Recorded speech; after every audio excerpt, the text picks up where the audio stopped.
In every single one of our homes, there's this hidden world, a whole complex network of pipes fighting a silent battle we never even see. Today, we're going to pull back the curtain and look at the front lines of that battle in a place called Brooklyn Park, Minnesota. All right, let's just jump right in. I want you to think about your own house for a second. What is actually going on behind that drywall or buried deep under your lawn? Turns out there's a whole story there, and believe me, it's way more dramatic than you'd think. It's like this. Every house has an entire invisible city of pipes running through it. You've got supply lines, drains, vents, all supposed to be working together in perfect, silent harmony. But sometimes, it's not so silent. So we're heading to the front lines in Brooklyn Park to see exactly what happens when that invisible city comes under attack. So why are we focusing on this one suburb? Well, it's because the plumbing here faces like a perfect storm of problems. It's a combination of the environment and just history. So let's meet the villains of our story. Okay, so you've got these four big players, these antagonists constantly causing trouble.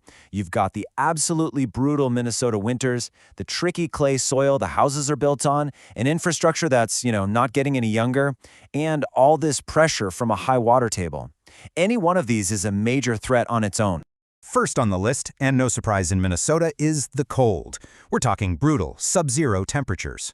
When it gets that cold, the water inside any unprotected pipe will freeze, and when water turns to ice, it expands with unbelievable force, enough to split open metal copper pipes or even burst modern, flexible PEX tubing.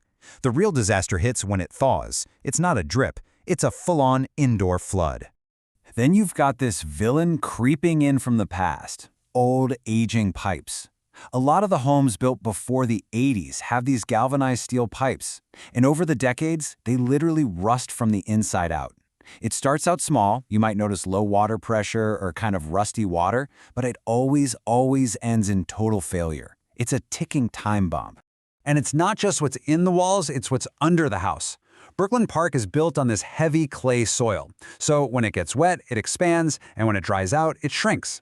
And this constant shifting and squeezing eventually cracks the sewer lines. That crack is basically an open invitation for tree roots to get in, and they create these massive clogs that have nowhere to go but back up into your house.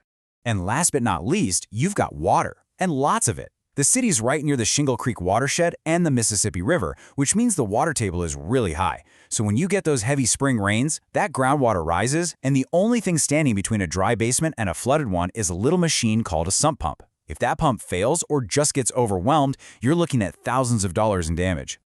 So you've got all these threats. Who do you call? Well, this is where it gets interesting, because it's not just any plumber. The hero of this story is the local expert, the person who really understands the specific battlefield. And you can see the difference clear as day right here. See, any plumber can fix a leak, that's the easy part. But a local expert, they understand why that pipe leaked in the first place. They know how that clay soil is pushing pipes around. They can anticipate problems from the freeze-thaw cycle.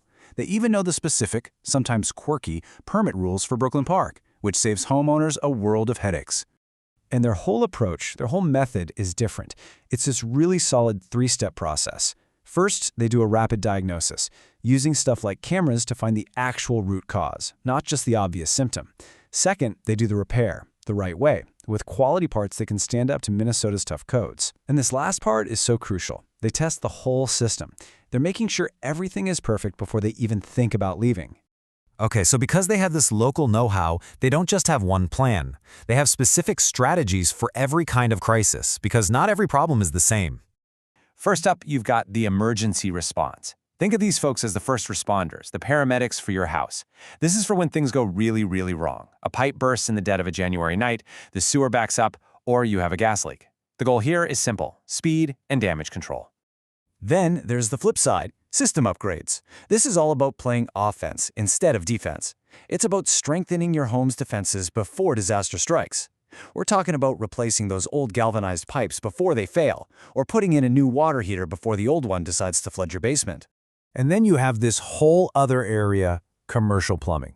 This is a totally different ballgame, right? We're talking about huge buildings, businesses, apartment complexes. The name of the game here is keeping things running, with zero disruption to the people who work or live there. It's a specialized skill. So okay, we've gone deep into one Minnesota suburb. What's the big takeaway here? Why does any of this really matter to you? Here's the thing. Your home's plumbing isn't just a bunch of pipes. It's really a story. It's a story about your local climate, the very ground your house is built on, and the history of when it was built. That entire story is right there, just hidden from view. And that is why understanding all those local factors is so incredibly important. It's really the difference between just slapping a patch on a symptom, like one little leak, and actually fixing the root problem for good, like replacing that whole system of corroding pipes. So it all comes down to this, really. It doesn't matter if you're in Brooklyn Park or sunny Florida, your home has its own story, its own unique set of challenges. And it makes you wonder, what invisible battles are being fought inside your home right now?